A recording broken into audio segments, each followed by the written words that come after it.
todas, gracias por estar nuevamente aquí. Y quisiera que vayamos a la palabra en esta mañana.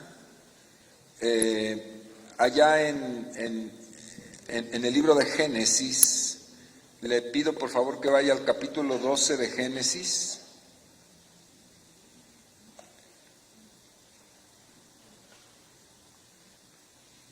Y vamos a hablar esta mañana acerca de la prosperidad que viene de Dios.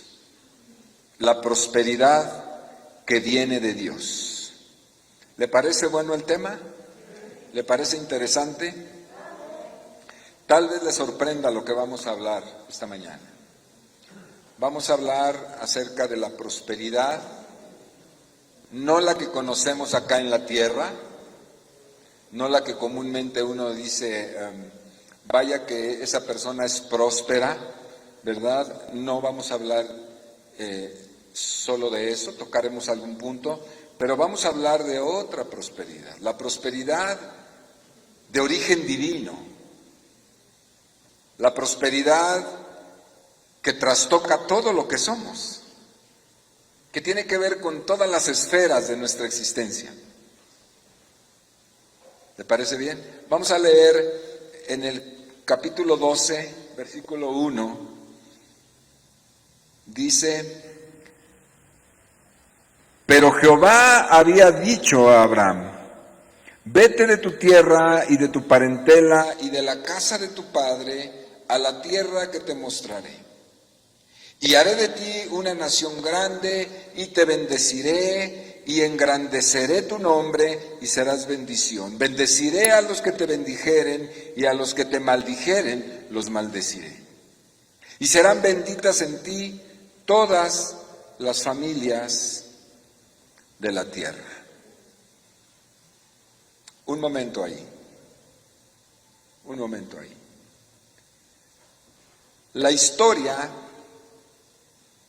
bíblica habla de un hombre arameo que habitaba, que nació en las tierras de Irak, hoy conocido Irak, que en aquel entonces se llamaba Ur. Era un hombre caldeo, esa era la raza, ¿verdad? Y pertenecía a una familia tradicional de Caldea. Su padre se llamó Taré, ahí en los versículos antes de lo que hemos leído nos informa que su padre se llamó Taré y que este Taré tuvo 3 hijos. Uno de ellos era Abraham, el otro era Nacor y el tercero era Harán, así se llamaban los hijos de Taré. Y dice ahí en ese pasaje anterior que el hijo menor llamado Harán murió antes de que muriera su padre. Y dice que Harán se fue a vivir a otra tierra fuera de Ur de los caldeos, se estableció en una tierra hacia el occidente o hacia el oeste, hacia el mar Mediterráneo, para que se entienda un poco, y ahí se estableció. Y el nombre que le puso Taré a la tierra donde llegaron, era una tierra probablemente deshabitada, territorios que no vivía nadie, le puso el nombre de su tercer hijo, Harán. Y entonces se le conoce como la tierra de Harán, ahí, el hijo muerto. Y también dice ahí que Abraham se casó con una mujer de su pueblo que se llamaba Sarai y que tuvo hijos, que tuvo su hermano, no tuvo hijos, su hermano Nacor también se casó y tuvieron hijos, lo mismo que el hermano que había muerto, había engendrado algunos hijos. Dice ahí que el nombre de la mujer de Nacor era Milca Y dice también que, dice textualmente, el nombre de la mujer de Abraham era Sarai, el nombre de la mujer de Nacor, Milca, hija de Harán, padre de Milca y de Isca. Mas Sarai era estéril y no tenía hijo. Esa historia la sabemos. Y dice también el texto que Taré vivió 205 años y murió en aquella nueva tierra, la tierra de Harán. Eso lo dice ahí en el texto, usted lo puede ver. Y después de eso, lo que acabamos de leer. Dice, pero Jehová había dicho a Abraham, fíjese, de esa familia Dios tomó uno. Y Dios le dijo a Abraham, un hombre joven, quizás no mucho, pero digamos en su momento, ¿verdad? Y ya estaba casado con Sarai. Y dice que le habló y le dijo, vete de tu tierra y de tu parentela y de la casa de tu padre. O sea, Dios estaba llamando de la familia y le estaba diciendo a Abraham, toma tu mujer y vete, salte del seno de la familia de tu padre, ¿sí? A la tierra que yo te mostraré. Es muy interesante cómo Dios saca de este seno familiar a Abraham. Algunos historiadores dicen que el llamado de Abraham fue años antes incluso, que estuvo Dios llamando a Abraham y que le costó trabajo. Yo creo que era mexicano Abraham. Esos que se quedan en la casa de mamá, ¿verdad? Y no salen, hasta que Dios pues finalmente lo sacó. Pero aquí lo importante, lo relevante es lo que Dios le dice enseguida. Dice Abraham, haré de ti una nación grande y te bendeciré y engrandeceré tu nombre y serás bendición y bendeciré a los que te maldijeren y a los que te bendijeren y a los que te maldijeren maldeciré. Y serán benditas en ti todas las familias de la tierra. Y dice, y se fue Abraham como Jehová le dijo. Finalmente Abraham salió, ¿sí? Y dice que se fue como el Señor le había dicho. Y dice que se fue con él Lot, y era Abraham de edad de 75 años cuando salió de Harán. Joven, ¿no? Un jovenazo de 75 años. Vaya.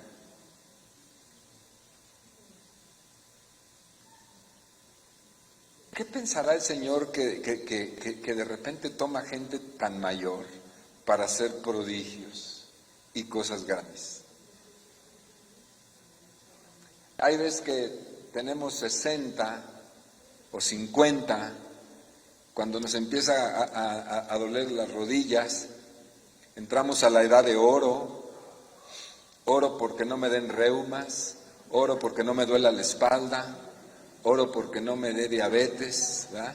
50 años, 55, a veces menos, y ya nos sentimos viejos y a veces hasta inútiles. ¿Conoce a alguna persona así? Yo sí conozco a varias y me atrevería a decir que a muchas. Cuando Dios saca a este joven de 75 años y tiene proyectos para él, ¿qué le parece? ¿Cuántos años tiene usted? A ver, a los que pintan canas como yo, les voy a preguntar. No. ¿Cuántos años tiene usted? Ángel, ¿cuántos años? La gran mayoría no tiene más de 75 años aquí. Quiere decir que usted está en una muy buena edad como para que Dios comenzara a hacer un proyecto en su vida. un proyecto grandioso en su vida. ¿No le gustaría? ¿Sí le gustaría o no le gustaría? No me vayan a hacer como cuando aquel que se paraba así en un templete y ante una multitud gritaba: ¿cuántos quieren un cambio? Y toda la multitud levantaba la mano. En este contexto democrático como somos.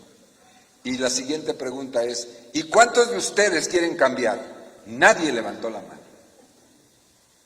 Todo el mundo quiere un cambio, pero nadie quiere cambiar. Dios toma una iniciativa y uno dice: ¿por qué no agarró a un chaval así de 20 años, así guapo como César, así? A ver, ponte de pie, César. Ponte de pie. Mire, está guapo, ¿no, César? ¿Sí o no? Un chavo así, jovenazo y fuerte. Gracias. ¿No? Tiene toda una vida por delante, energías, fuerza, ilusiones, sueños. Y se agarra un hombre de 75 años con su mujer también chava, ¿no? Creo que tenía 2 años menos, ¿no es así? Por ahí andaba también. ¿Cuántos? 10 años, ¿verdad? Sí, por ahí andaba. También. Bueno, esa es la historia. Y dice que se fueron, dice, tomó a su mujer, su sobrino se fue con él, y dice que todos los bienes que había ganado, pues había trabajado a lo largo de su vida y tenía bienes e incluso tenía siervos, esclavos, y se fueron con él. Se fueron con él, dice, y llegaron a una tierra que se llamaba la tierra de Canaán. ¿Sabe cuál es la tierra de Canaán? Es nada menos la tierra donde hoy está Israel, es Palestina.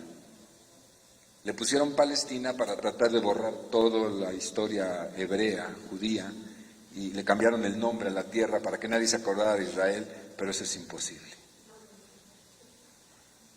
Es Palestina y toda la tierra circunvecina es la tierra de Canaán. Y dice el texto ahí en el versículo 6, y pasó Abraham por aquella tierra hasta el lugar de Siquem, hasta el encino de Moré. Y el cananeo estaba entonces en la tierra. Ahí había habitantes, ¿verdad? Los cananeos. Y apareció Jehová a Abraham y le dijo: a tu descendencia daré esta tierra. La tierra de Canaán. Usted conoce la historia. Dios ahí le promete y le dice a Abraham: esta tierra, Abraham, será la tierra que le daré a tus hijos. Usted ya sabe que es la tierra prometida, por eso se llama la tierra prometida, porque Dios se la prometió a Abraham.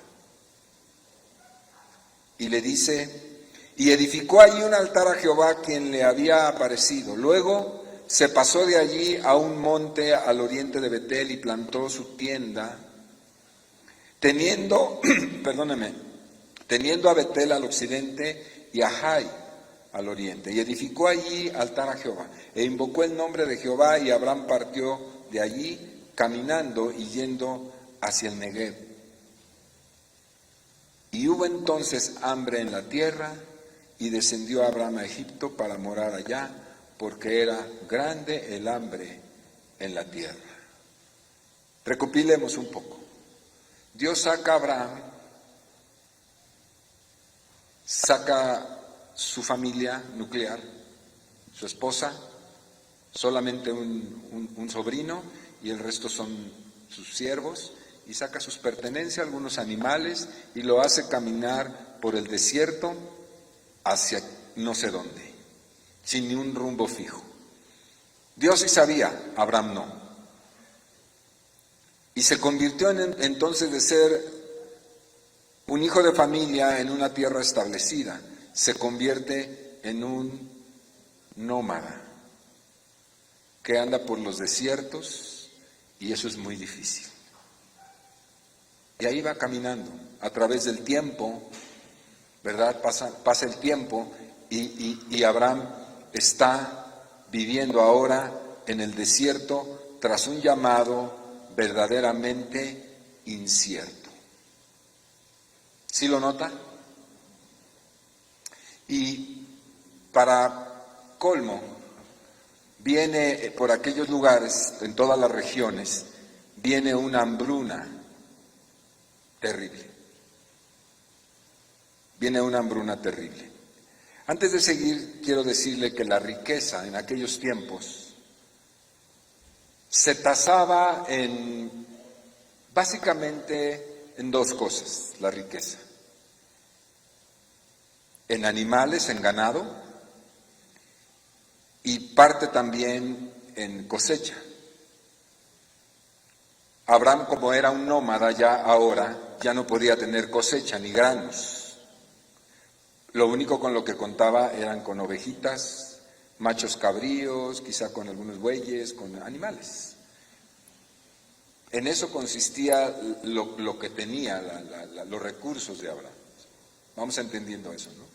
Es importante señalarlo. Luego dice que debido al hambre, allá en el versículo 10, dice, entonces hubo hambre en la tierra y descendió Abraham a Egipto para morar allá. ¿Por qué? Porque apretó, ¿no? Y podía morir de hambre, estaba en el desierto, él y su gente, porque era grande el hambre en la tierra. Y aconteció que cuando estaba para entrar a Egipto, dijo a Sarai su mujer, he aquí ahora conozco que eres mujer de hermoso aspecto, y cuando te vean los egipcios dirán, su mujer es, y me matarán a mí y a ti te reservarán la vida. Ahora pues, di que eres mi hermana para que me vaya bien por causa tuya y viva mi alma por causa de ti. Miedoso, ¿no? Miedoso y mentiroso además. No les digo que era mexicano. Deporte nacional, mentirosos, ¿no? Temeroso. Mejor di que eres mi hermana, no vayan a querer matarme para quedarse contigo. Esa fue lo que le dijo él, ¿sí? Y entonces, dice, y aconteció que cuando entró Abraham a Egipto, los egipcios vieron que la mujer era hermosa en gran manera. ¿Cómo se imagina usted a Sara? ¿Tenía 60? ¿65? ¿Cuántos tenía entonces? ¿Sí? Si decimos que tenía 9, 10 años menos, era una mujer como de 65 años. ¿Cómo la ve? Y dice que era hermosa. Y dice que los egipcios vieron que la mujer a sus 65 era hermosa. ¿Sí dice o no dice? Vaya echando ojo en esto. Así que, hermana, si usted tiene 50, 55, dice, pues ya no estoy tan... No. Si usted tiene la gracia de Dios, pues cuídese, ¿no? Y eso que andaba en el desierto y no se bañaba a diario. Pues sí, claro. Y no tenía cosméticos. Pero aquí dice que todos notaron que Sara era hermosa. ¿Y de qué tamaño era? En gran manera. También la vieron los príncipes de Faraón. Fíjese nomás. Y la alabaron delante de él y fue llevada la mujer a la casa del Faraón. ¡Órale! ¡Órale! Esto es algo fuera de serie, ¿no? E hizo bien a Abraham por causa de ella. Faraón le hizo bien a Abraham, y él tuvo ovejas y vacas, asnos, siervos, criadas, asnos y camellos. Es decir, Faraón, si algo tenía Abraham, lo multiplicó, lo bendijo, le donó riqueza, le donó riqueza. ¿Le parece un asunto normal este? Dígame, ¿le parece un asunto normal?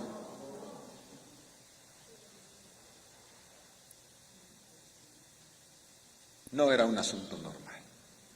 ¿Sabe una cosa? Dios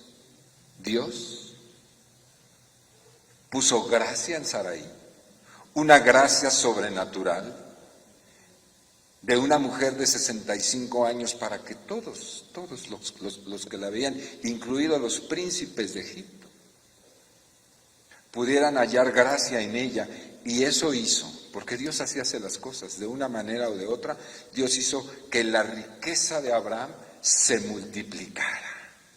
Y si Abraham salió con 10 pesos de su tierra y sobrevivió ahí con su ganado, pues esto hizo que se multiplicara la riqueza de Abraham, el nómada del desierto.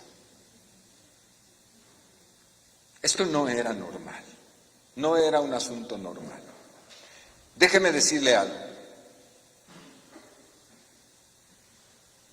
Hay un salmo que dice: Jehová es sol y escudo. Él da gracia y gloria a los que andan rectamente. ¿Qué significa eso? ¿Qué significa que Dios da gracia? Dios pone ante los ojos de las personas, pone una apariencia, hace que ellos vean cosas que quizás sí tengas o que quizás no tengas, pero Dios las resalta de tu vida. Dios las resalta de tu persona, Dios las exalta ante los ojos de las demás, ante la imagen que tienen los demás, y eso lo hace con un propósito: que seas bendecida y que seas bendecido. Para eso lo hace. Es una de las formas en las que Dios hace multiplicar bendiciones para los suyos. ¿Quién sabe de lo que estoy hablando? Levante su mano. Que ha tenido experiencias donde dice: yo no sé qué vio esta persona en mí, yo no sé qué vio, pero me ayudó, y me ayudó de una manera increíble. Así como hay personas tóxicas que nadie quiere verlas, que tienen una facilidad para caer mal. ¿Conoce gente así? También, ¿no? Así, de la misma manera, Dios produce, hace que la gente vea en la persona de los que Él ama y de los que Él quiere beneficiar y bendecir y multiplicar, hace que los demás vean gracia y que digan: yo no sé por qué, señora, pero aquí, mire, le traigo esto para que lo disfrute. Esa es la experiencia de los hijos de Dios, de los que amamos a Dios y de los que Dios ama. Eso le pasó a Abraham, el nómada del desierto, bendecido por Faraón y sus príncipes con riqueza de aquel tiempo. Pues ¿que no había hambre en aquellos días? Nada más va para allá y aún por encima de sus mentirotas, ¿no? Por eso yo le digo que Dios es bueno. Dios es bueno a pesar de mí y a pesar de ti. Por eso inicié diciendo: Dios es bueno cuando eres grande y cuando eres pequeño, cuando estás arriba y cuando estás abajo, cuando eres fiel y cuando eres infiel. Dios es bueno, porque su bondad no depende de nuestra miserable naturaleza. ¿Qué te parece, Carmelita? ¿Te gusta eso? Qué bueno que Dios sea así, ¿no? Porque si no, pobres de nosotros. Sí, claro. Aquí notamos rápidamente que el Señor estaba comprometido con Abraham a causa de las promesas que le había dicho. Las circunstancias, la suerte, la vida de Abraham, lo que le iba a ocurrir, no estaba sujeto a su calidad. Eso me gusta mucho, me da mucho aliento a mí. Que lo que Dios decidió hacer en mi vida, que lo que Dios ya tiene trazado para mí, para mi vida, planes para el futuro, que lo que Dios ya decidió hacer no depende de mi calidad. Me da mucho consuelo eso. No quiere decir que yo entonces me tire a la hamaca y diga: bueno, pues Dios lo va a hacer y yo puedo hacer lo que se me pegue la gana. Bueno, tampoco, ¿no? Pero me da mucho ánimo, mucho consuelo, me ayuda, me anima a pensar que Dios hará su voluntad, que es perfecta. agradable, como dice el apóstol Pablo. A pesar de lo que yo pueda llegar a ser en ciertos momentos de mi vida. En eso se manifiesta la gracia de Dios. Lo hermoso que es Dios a pesar de mi naturaleza quebrada, quebrantada. Dios es bueno, diga Dios es bueno. Todo el tiempo. Toda la vida. Dios es bueno. En este pasaje salta a la vista que Abraham, viviendo en el desierto, en un tiempo de escasez y de hambruna, Dios lo prospera grandemente y le hace un hombre muy, muy rico.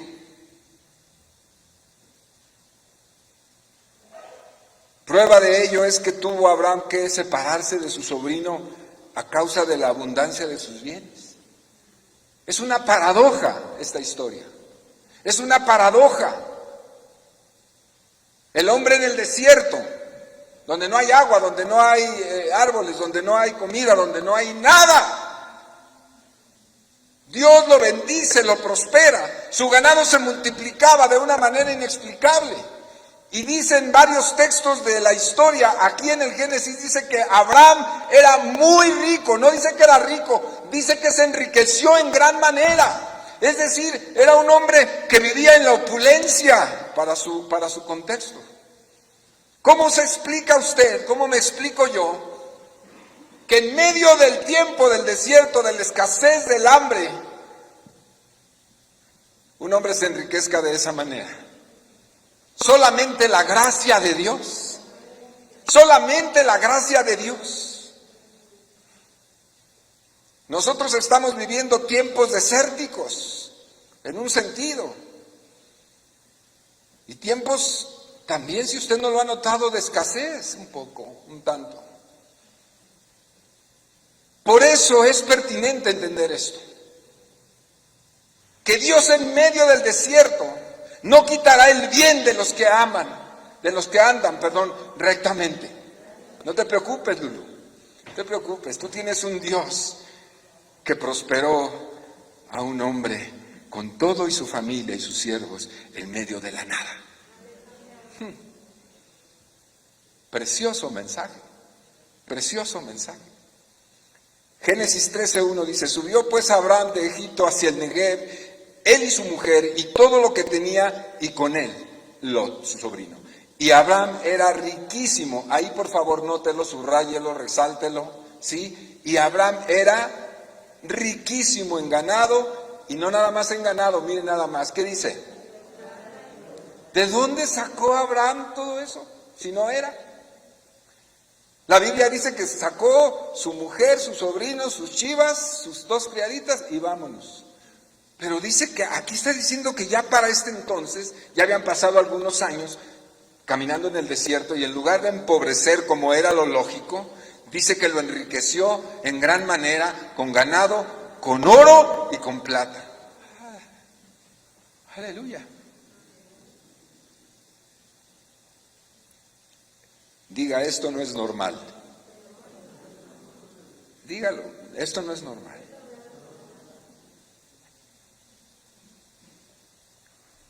Esto es gracia de Dios, hermano. La prosperidad de la que estamos hablando no depende de cuántos pesos gane usted en su empresa. No haga cuentas. Mi suegro, en esta semana que estuvimos en su casa, todos conocen a mi suegro, hizo una construcción con un dinero que le dieron atrás de su casa, en un terreno que él tiene. Hizo unas accesorias que renta y nos contaba que él puso en manos de Dios este proyecto que era un sueño de él y de mi suegra, la mamá de Almita, antes de que ella falleciera. Era un sueño y él lo puso en las manos de Dios, y dice que a él le dieron una cantidad determinada de dinero para hacer esto, y dice que cuando hizo cuentas ya se había gastado casi el doble. Y dice, pero A ver cómo, y que empezó a hacer cuentas ahí y no le salieron las cuentas y dijo, Señor, ya no voy a hacer más cuentas, ya no voy a hacer más cuentas, porque la prosperidad y la multiplicación vienen de ti. Estamos hablando de otro asunto. No estamos hablando de lo que genera el hombre, no estamos hablando de la capacidad humana, no estamos hablando de por mi trabajo, por mis aptitudes, por mis cualidades, por mis fuerzas. No estamos hablando de eso. Con eso se prospera ciertamente, pero no estamos hablando de eso. Estamos hablando de la prosperidad que viene de Dios, del cielo. Usted ha leído la palabra donde dice que la bendición de Jehová es la que enriquece y que no añade tristeza con ella. Sí lo ha leído, ¿verdad? La bendición de Jehová enriquece, abunda y sobreabunda. Ahí está escrito. Y dice que entonces era riquísimo y dice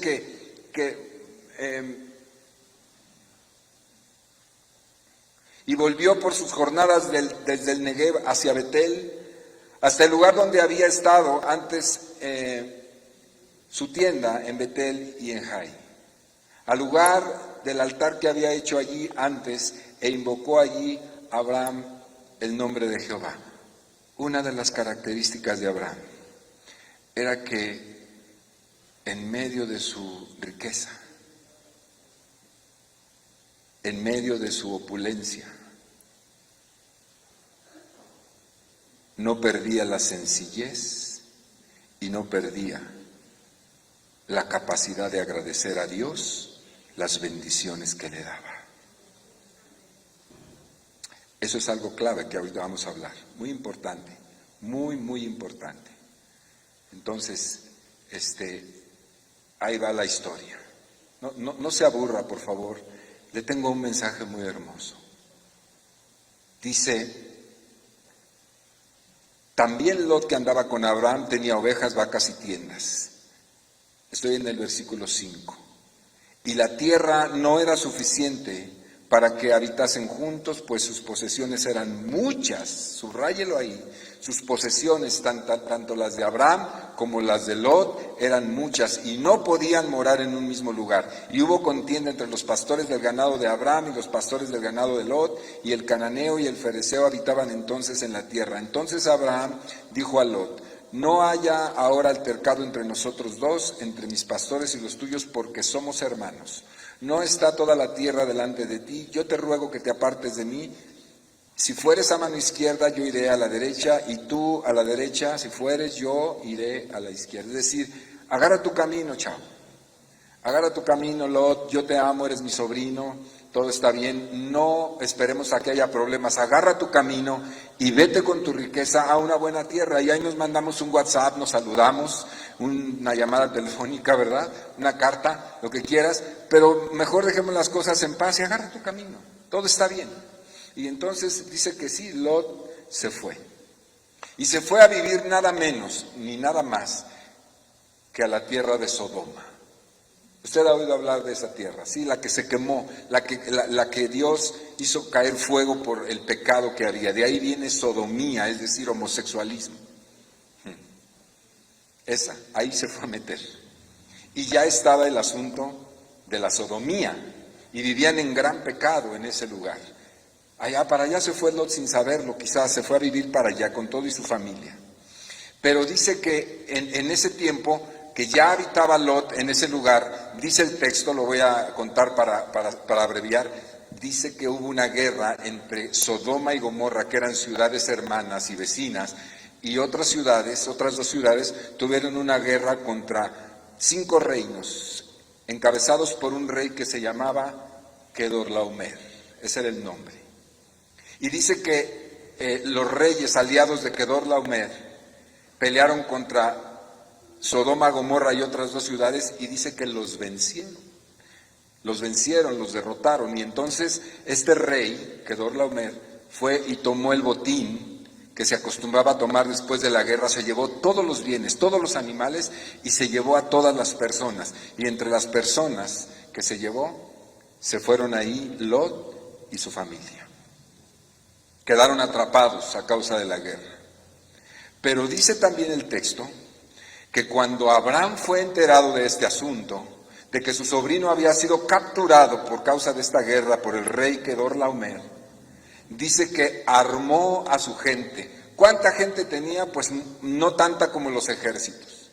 Pero Dios le dio la astucia de armar a su gente y de ir a buscar. Fíjese, no se olvide que Abraham tenía, si ya no tenía 75, ya tenía un poquito más de años. Y entonces él va al frente y encuentra el campamento de este rey y dice que Dios le da la gracia de poder no solamente rescatar a su familia, sino también de derrotarlos y traer un botín gigante de esta campaña que él hace por rescatar a su sobrino.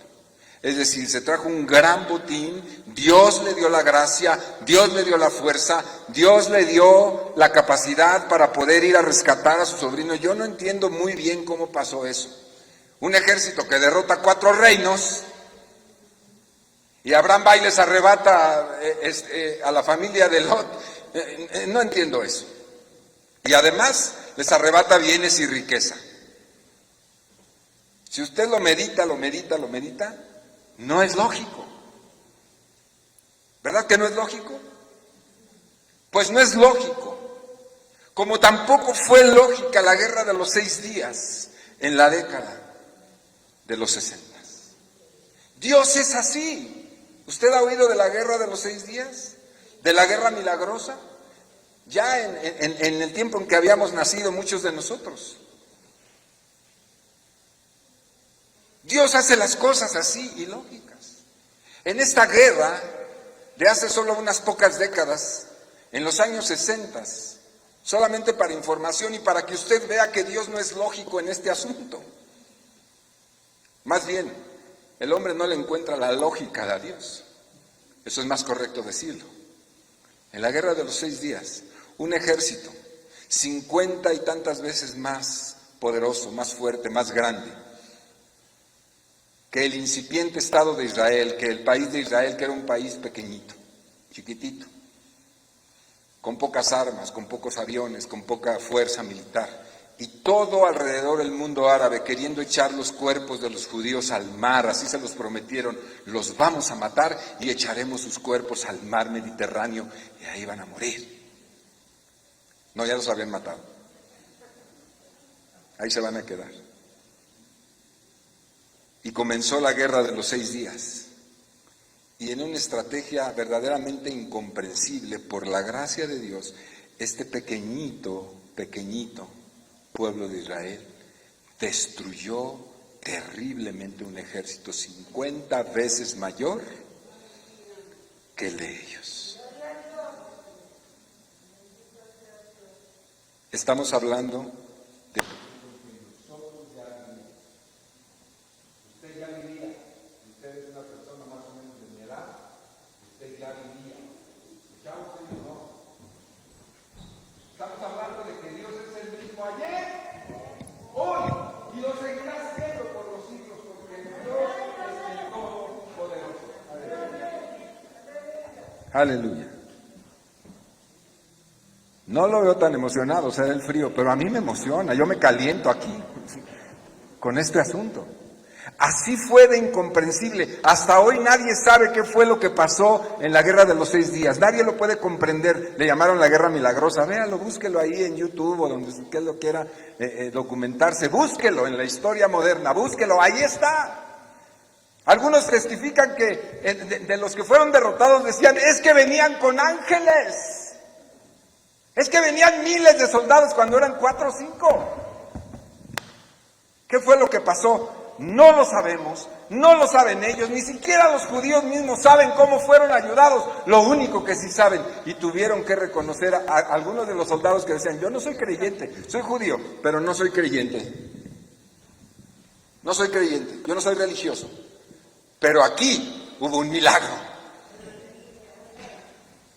Yo creo que el Dios de mis padres, en el que yo no creo, aquí tuvo que haber intervenido porque no sabemos cómo es que ganamos esta guerra. Aleluya.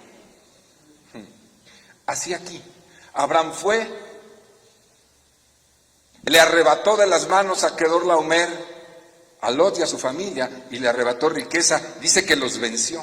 Y aquí, sigue leyendo aquí, y dice, cuando volvía, el versículo 17, cuando volvía Abraham de la derrota de Kedorlaomer y de los reyes con él estaban, salió el rey de Sodoma. Abraham derrotó a Kedorlaomer. Y entonces el rey de Sodoma, al cual había derrotado Kedorlaomer, le sale al encuentro cuando venía con el botín.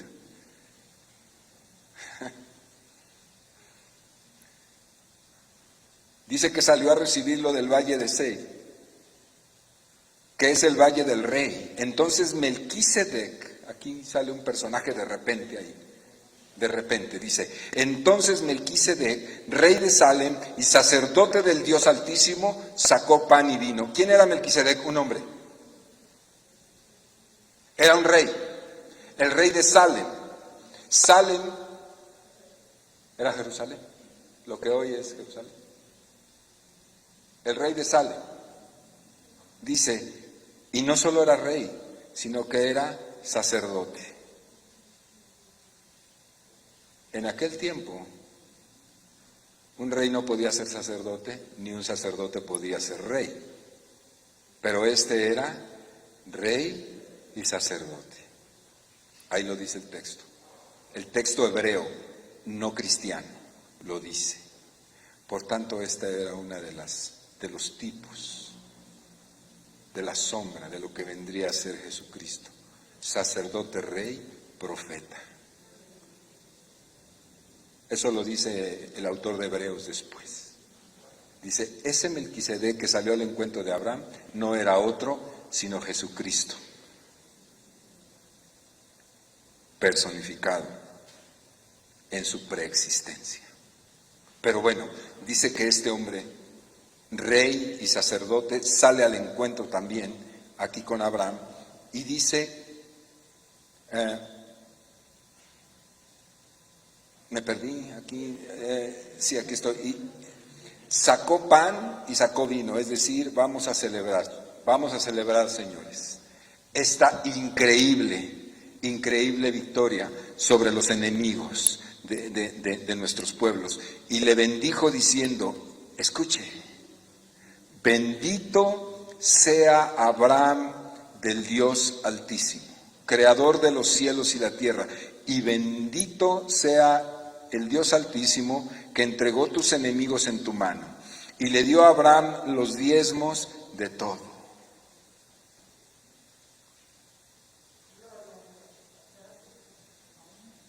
Abraham le dio los diezmos. ¿Usted diezma? ¿Sí? ¿De veras? ¿Y diezma el 3 o el 8? Primero depura. Primero saca todos los gastos y lo que le sobra. Entonces dice, esto que me sobró, estos 5 que me sobraron, pues doy. No. El diezmo es el 10% de lo que entra. Si no lo sabía, póngase a cuentas con el Señor. Y si le adeuda, pues váyale pagando. ¿Y por qué? Pues porque Abraham sabía los principios espirituales. El diezmar no es una inversión, como lo manejan. Eso es rebajar el diezmo y rebajar el principio. El diezmo no es una inversión económica. Olvídese de eso. Yo le doy a Dios el diezmo para que Él me dé. Si usted piensa eso, mejor vaya al banco y búsquese una buena plan de inversión. Eso no es.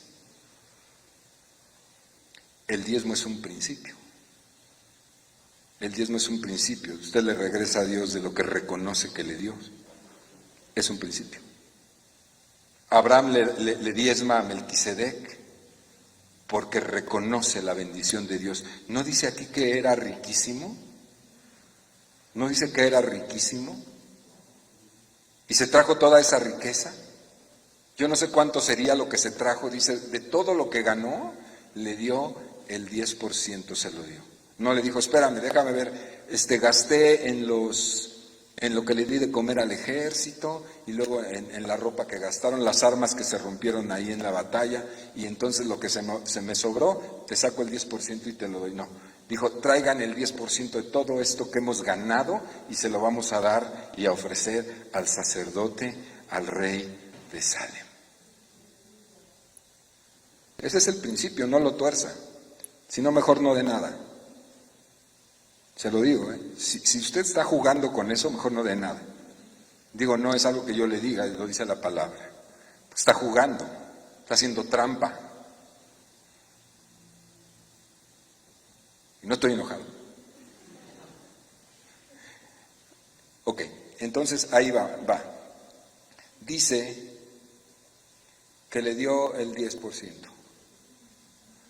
Dice, entonces el rey de Sodoma dijo a Abraham, dame las personas y toma para ti los bienes. Escuche esto, por favor. Gracias por salvarlos, Abraham, eres grande entre los grandes. Ahora te pido, por favor, dame a las personas, dame a las personas y toma para ti los bienes, le dice. Queriéndose ver bien el rey de Sodoma, ¿no? Y le dice Abraham, he alzado mi mano a Jehová, Dios altísimo, creador de los cielos y de la tierra, que desde un hilo hasta una correa de calzado, nada tomaré de todo lo que es tuyo, para que no digas, yo enriquecí a Abraham, excepto solamente lo que comieron los jóvenes y la parte de los varones que fueron conmigo, Aner, Escol, Mamre, los cuales tomaron su parte. Tú no participarás, rey de Sodoma, pecador. Tú no vas a participar en mi prosperidad, ni te necesito. No quiero que después andes diciendo, ese Abraham anda bien rico porque yo lo bendije. De ninguna manera.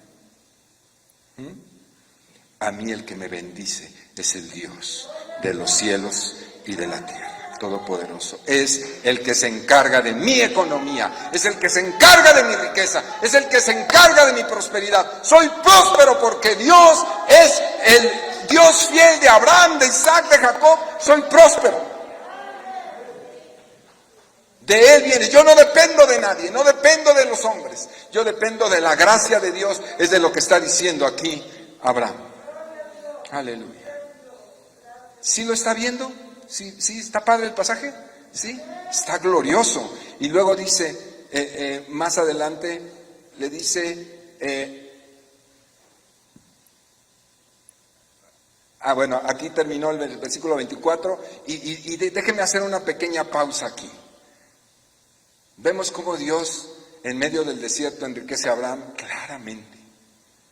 Y entonces Abraham, en este momento, pues se vuelve un hombre conocido, un hombre respetado, y dice, hasta aquí Abraham tenía todo cuanto podía desear un hombre de entonces, pero le faltaba algo que era realmente imposible de obtener. ¿Qué le faltaba? Vero, le faltaban hijos, descendencia, no tenía. Tenía riqueza, tenía buen nombre, tenía fama, tenía poder, había demostrado que era buenazo para la guerra, era un hombre que ya había ganado honor y honra, no tenía hijos. Y dice, después de estas cosas vino la palabra de Jehová a Abraham en visión diciendo, no temas, Abraham, yo soy tu escudo, tu galardón será sobremanera grande. Y respondió Abraham, Señor Jehová, ¿qué me darás siendo así que ando sin hijo? Y el mayordomo de mi casa es ese Damaseno Eliezer. Dijo también Abraham, mira que no me has dado prole, y he aquí que será mi heredero un esclavo nacido de mi casa.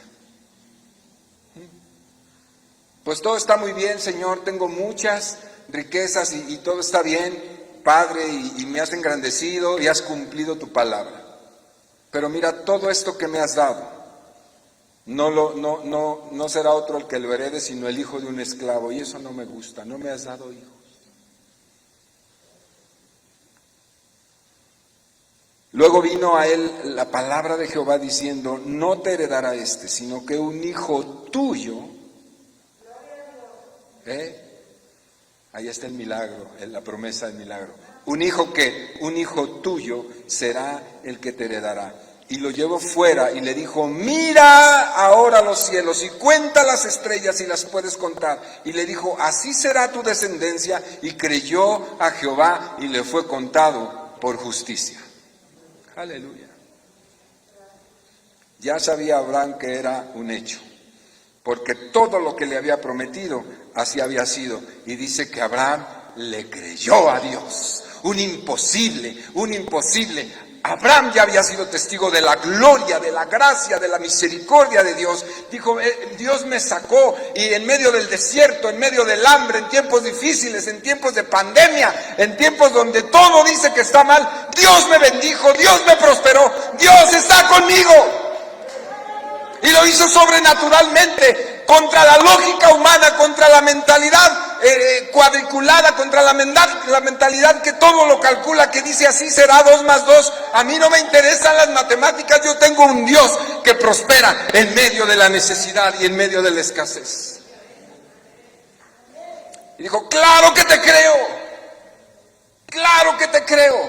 Si tú dices que me vas a sacar un hijo, yo te creo. Porque todo lo que has hecho ha sido sobrenatural por tu gracia preciosa. Le faltaba esto. Le faltaba esto. Lo único que le faltaba era descendencia. Y Dios se lo concedió porque el deseo de Dios era bendecirlo y prosperarlo para que Abraham cumpliera su propósito. Dios hace las cosas bien, completas, siempre. Así que la prosperidad que viene de Dios, de acuerdo con lo que hemos leído, fíjese, contempla todas las esferas de la vida de un hombre o de una mujer. Entiéndase esto. Ciertamente Dios le dio riqueza, pero la riqueza no es exactamente prosperidad. Y aquí voy. La riqueza no es exactamente prosperidad. Claro que es parte de ella, pero es una pequeña parte de la prosperidad. Fíjese la promesa que le hizo. Le dice, y haré de ti una nación grande. ¿Sí lo recuerda que lo leímos? ¿Sí lo recuerda? Dice, y haré de ti una nación grande. Quiere decir que Dios se compromete con su descendencia. Es decir, con sus hijos y sus nietos y bisnietos y con toda la genealogía. Allá en Génesis 26 dice que Isaac fue grandemente prosperado y enriquecido, lo mismo que su padre. Porque la promesa de Dios se cumplió en Isaac. Génesis 26, ahí si usted anota, en 26, 12 y 13, dice eso, que Isaac fue grandemente enriquecido, porque la promesa de Dios le dijo que en él habría de bendecir y sacar una nación grande, y la nación grande vendría de Isaac. Y déjeme decirle algo más, esa promesa no se quedó para el Génesis. ¿Cuál es el pueblo más rico y poderoso de la tierra hoy? Dígamelo. No el país, el pueblo. El pueblo de Israel, la raza. ¿Por qué son? Por todas las razones que usted quiera explicar, a través del tiempo, de la historia, por lo que usted quiera. Pero no hay pueblo más rico y más opulento y poderoso que los judíos. Porque la promesa de Dios está aquí sembrada desde el Génesis. Y haré de ti, y haré de ti, y haré de ti una nación grande, poderosa. Ahí está cumplida la promesa de Dios. Eso es prosperidad. Lo que salga de ti, lo que salga de ti, lo que salga de ti será prosperado y bendecido. Lo que salga de ti. Levantaré de ti una nación poderosa. ¿Qué ha salido de ti? Estamos hablando de los hijos. La promesa de Dios para ti, para mí, es que nuestros hijos sean engrandecidos, que nuestros hijos sean prosperados. No quitará el bien de los que andan rectamente, dice el Salmo. Jehová es el escudo, no quitará el bien de los que andan rectamente. Lo normal lo esperado, lo lógico. Es que cuando un hombre o una mujer o los dos juntos como esposos caminan en la voluntad de Dios, caminan haciendo su voluntad, se sujetan, se someten a Dios, obedecen su ley, obedecen su palabra, lo normal es que su heredad sea una heredad en bendición, en fidelidad, en congruencia.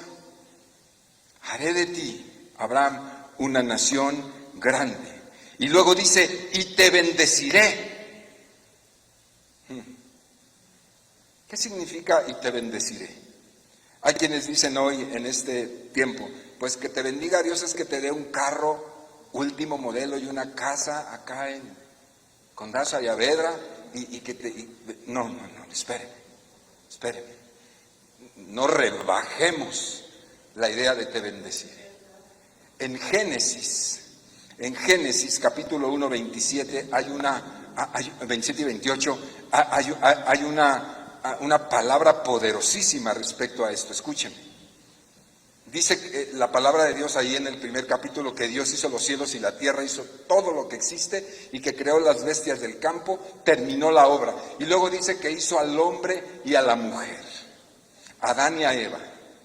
Y dice que habiendo terminado, dijo, perfecta está esta obra, esto es bueno, dice, y les dijo, anden, caminen sobre la tierra que hice para ustedes, y los bendijo.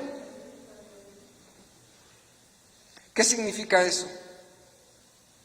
Significa, mi hermano, si tenían ellos todo, tenían árboles, tenían comida, tenían animales que podían comer, tenían todo, no les faltaba absolutamente nada, un clima maravilloso, nada les faltaba. Entonces, ¿qué significa? Y los bendijo.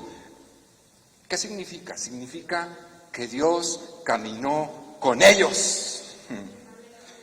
Bendiciones, que Dios camine conmigo y contigo, contigo y conmigo todos los días de nuestra vida.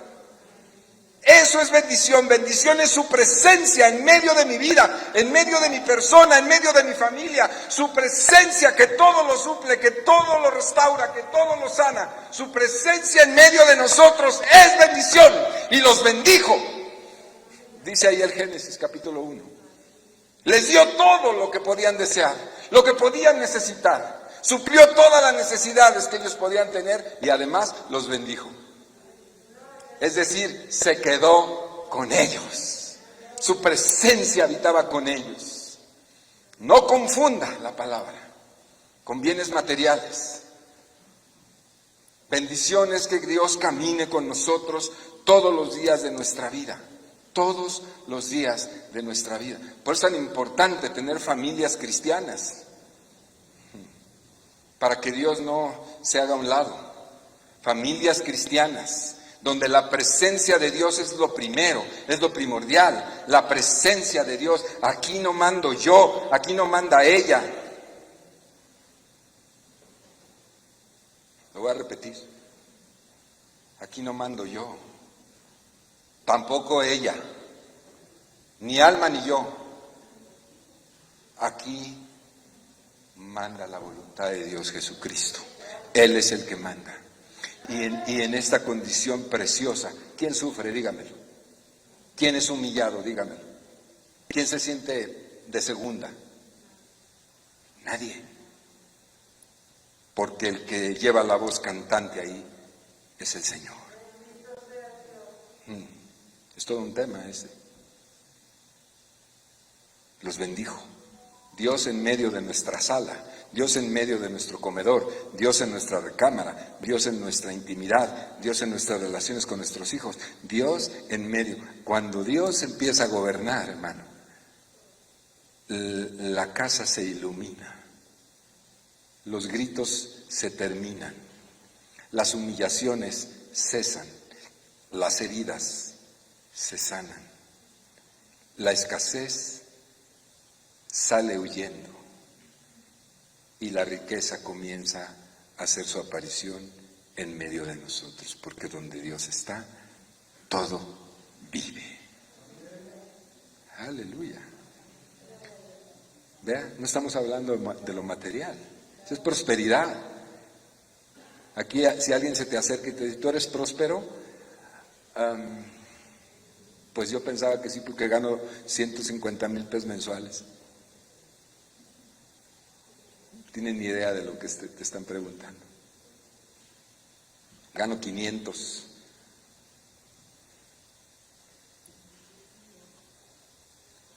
Número 3 dice, engrandeceré tu nombre. Dios prometió honra para Abraham y se la dio. Proverbios 22:1 dice algo hermosísimo. Dice, de mucha más estima es el buen hombre que las muchas riquezas. ¿Qué opina la gente de ti? De mí. Es una buena pregunta. ¿Qué opina la gente de ti? Pues a mí no me importa lo que la gente diga. Ah, caray. Pues estás súper enfocado, mal enfocado. Pues que digan lo que quieran, yo soy quien soy. ¿Te importa lo que la gente diga? Si a Jesús le importó, ¿quién dicen los hombres que soy yo? Porque a ti no te importa lo que digan. Pues yo soy así, mi carácter y me vale. Bueno, está bien pues.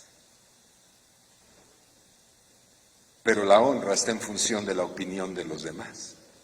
Y Dios le prometió aquí a Abraham, dale honra, engrandeceré tu nombre.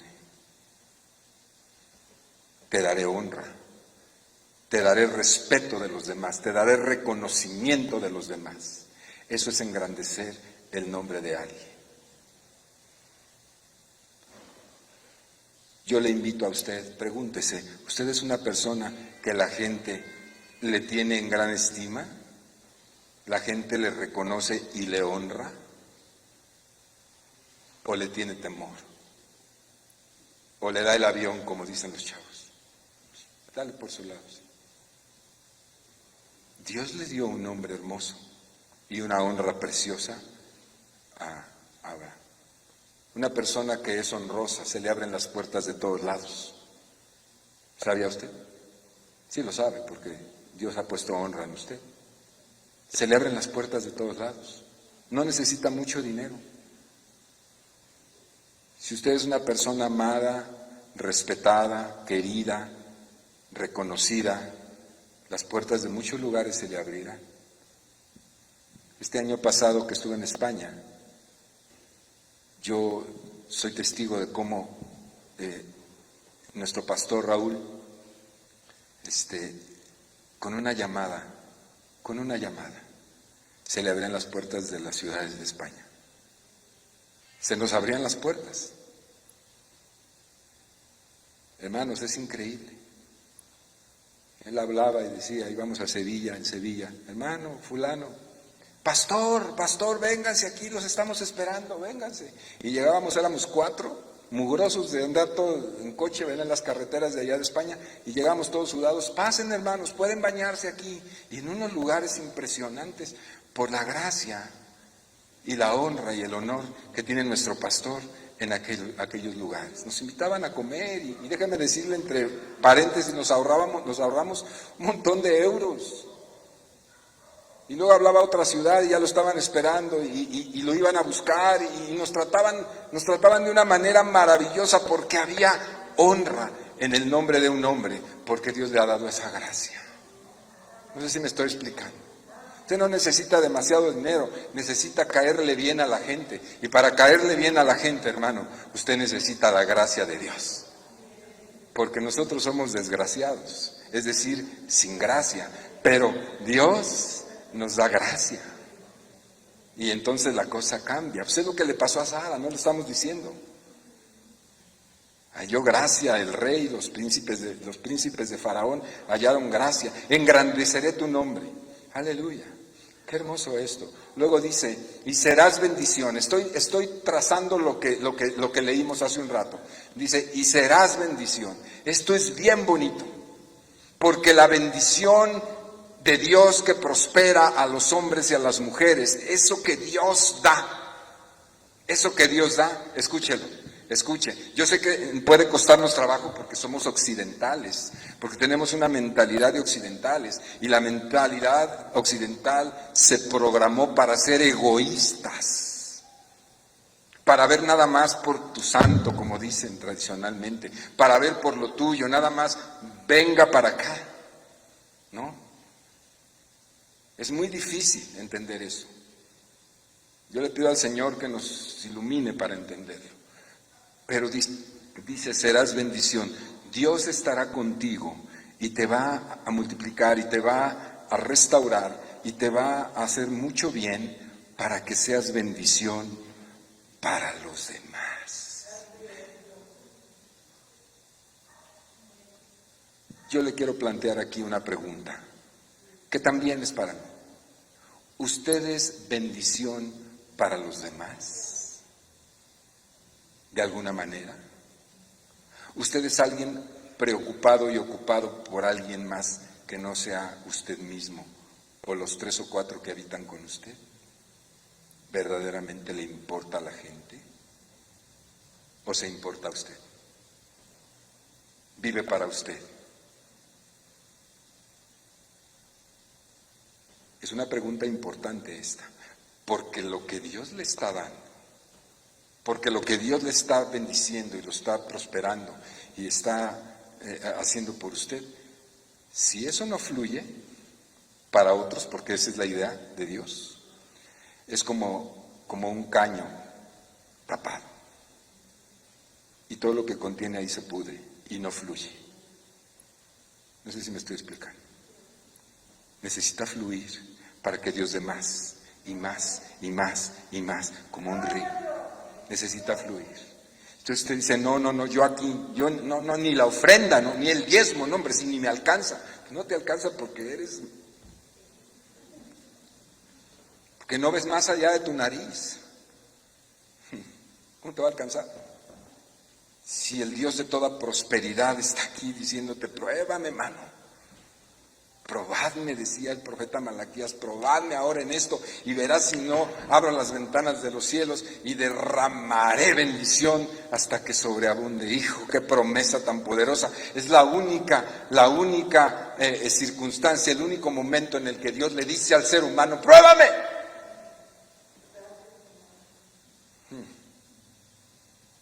Serás bendición. El efecto natural del bien de Dios sobre una vida es expansivo, mi hermano. Es expansivo. Si te bendigo, tienes que reventar en bendición. Si te bendigo, tienes que reventar en bienes para otros. Es decir, se multiplica a través del bendecido hacia otros. Mucha gente puede ser bendecida, pero has estado atorando porque no le crees a Dios. De todo lo que Dios te da, no le crees. Dices, no, esto es para mí.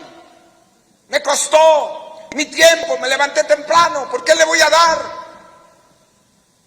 No se trata de Él, se trata de ti y de Dios. Se trata de vivir bajo principio.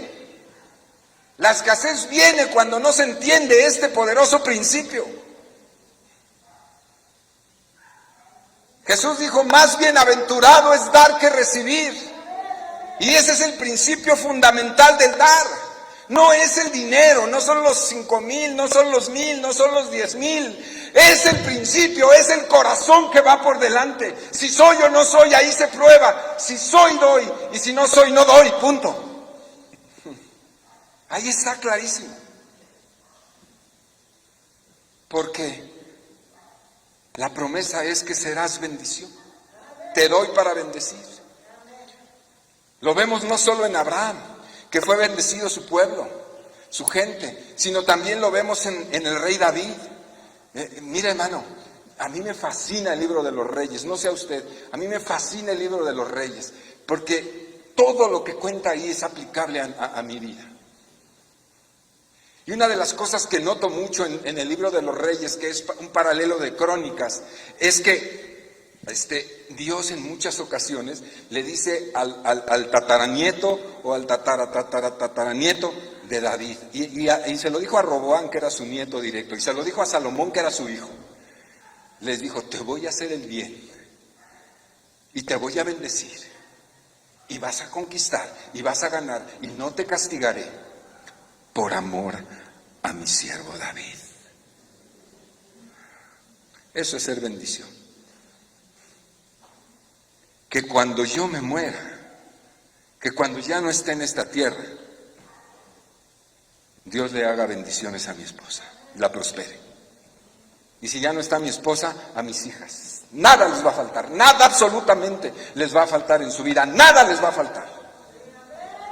Porque yo estoy parado y yo quiero que tú lo entiendas y lo declares igual.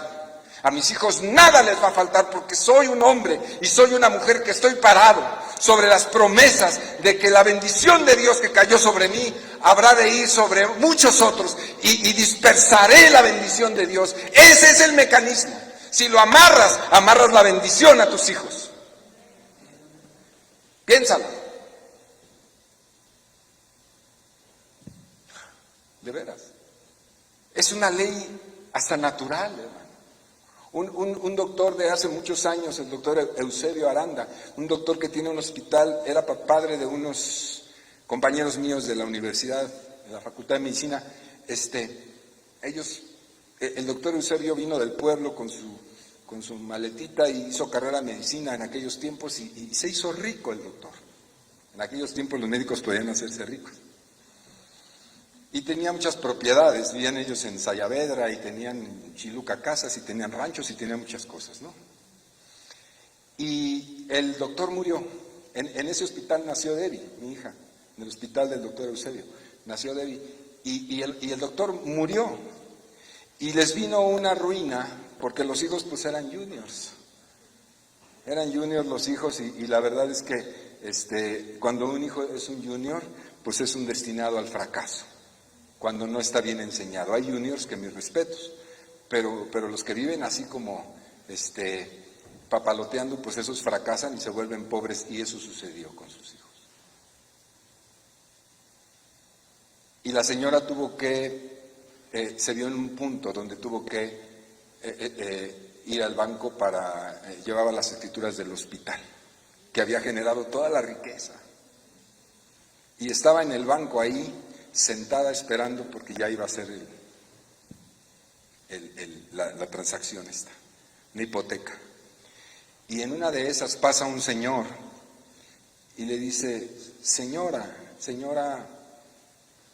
tenía un nombre raro, un nombre, no lo recuerdo ya el nombre de la señora, ¿te acuerdas?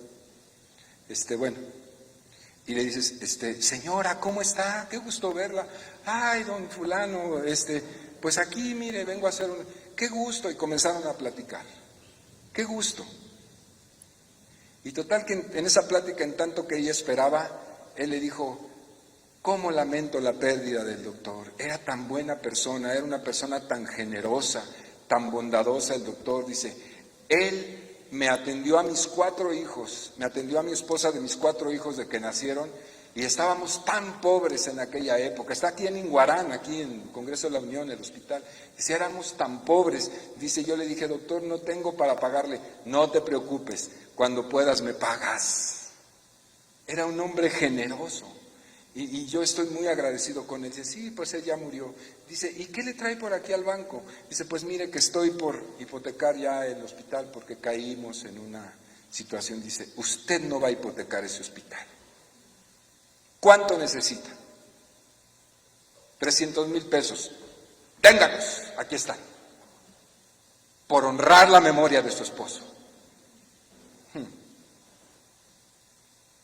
Hasta en la vida secular. Se siembra y se cosecha. ¿Sí o no? Bendecirás, serás bendición. Bendeciré, número 5, a los que te bendijeren y a los que te maldijeren, los maldeciré. Dios es aliado del que decide bendecir y prosperar. Si Dios hizo pacto contigo, Dios hizo pacto con su pueblo en el Antiguo Testamento y defendió a su pueblo. También lo castigó, también lo disciplinó con vara de hierro, también. Pero Dios nunca lo dejó, ni en el pasado, ni en el presente, ni en el futuro dejará a su pueblo, porque Dios prometió, y cuando Dios promete las cosas son un amén. Ahora, Dios ha prometido contigo, Dios ha pactado contigo. Dios te ha prometido a ti, me ha prometido a mí, ¿sí o no? Yo no sé si usted lo cree con ese amén tan aguado, pero yo sí lo creo, hermano. Dios pactó conmigo un día. Dios me dijo, entrégame el corazón. Entrégame el corazón. Y yo le dije, Señor, te lo entrego, sin saber mucho, yo te lo entrego. No sé qué onda, pero te lo entrego. Y se lo entregué y le dije, aquí está mi corazón, Señor. Mi destino está en tus manos. Y después comprendí que lo que había hecho era un pacto entre Él y yo, un pacto entre el Todopoderoso que nunca falla. Y yo, ¡qué barbaridad! Y Él me dijo, te voy a bendecir, te voy a prosperar. Y aquí hay un montón de promesas en la palabra que dicen, te voy a prosperar y harás y esto y aquello. Y yo lo creo con todo mi corazón. Tengo un Dios de pactos, un Dios que no se raja, un Dios que cumple su palabra. Y en eso gravito y en eso habito a pesar de mis muchos defectos personales. Yo le creo a Él y eso es lo único que vale en mi vida, que le creo. Todo lo demás quizá no valga tanto o no valga nada, pero lo único que vale en mi vida es que yo le creo a Él a pesar de mí. Porque Él cumple, Él es mi aval en la vida, Él saca la cara por mí, Él es el que maldecirá a los que me hayan maldecido.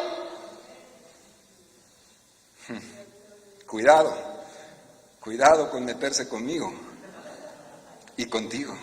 Cuidado, los que abran su boca se enfrentarán a Él. No te preocupes, Él te defiende, no te preocupes. Él está contigo, el poderoso gigante. Cuidado. Más vale que pidan perdón y se arrepientan. Y bendeciré a los que te bendigan. Le conviene bendecirme y me conviene bendecirle a usted. Por eso en este lugar nos bendecimos unos a otros. Por eso.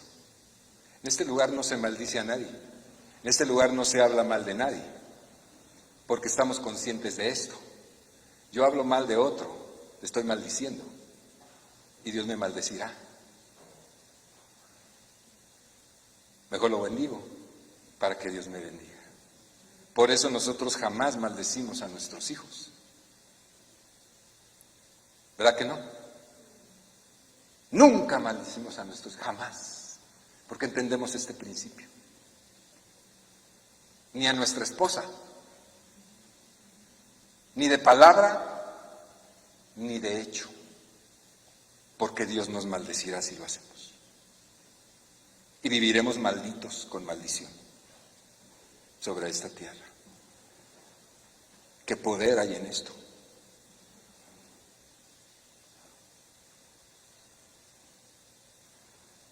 Wow. Yo sé que las bendiciones que les digo a mis hijas son siembras poderosas. Ya están ahí, ya están fructificando, ya están. Ya las veo. Todas las bendiciones que le dijimos, Rubicita, cuando Alma estaba embarazada así como tú, yo me acercaba a su vientre, estaba sentadita en la cama, se veía bien bonita mi esposa embarazada, y yo me hincaba en la cama y le hablaba a mis hijas. No sabía si era niño o niña, pero yo le hablaba, yo le decía, yo te bendigo con toda la bendición de Dios. Y les pronunciaba la oración sacerdotal, Jehová te bendiga y te guarde y haga resplandecer su rostro sobre ti. Y les bendecíamos desde antes de su nacimiento, porque todas esas palabras son semillas sembradas en su vida.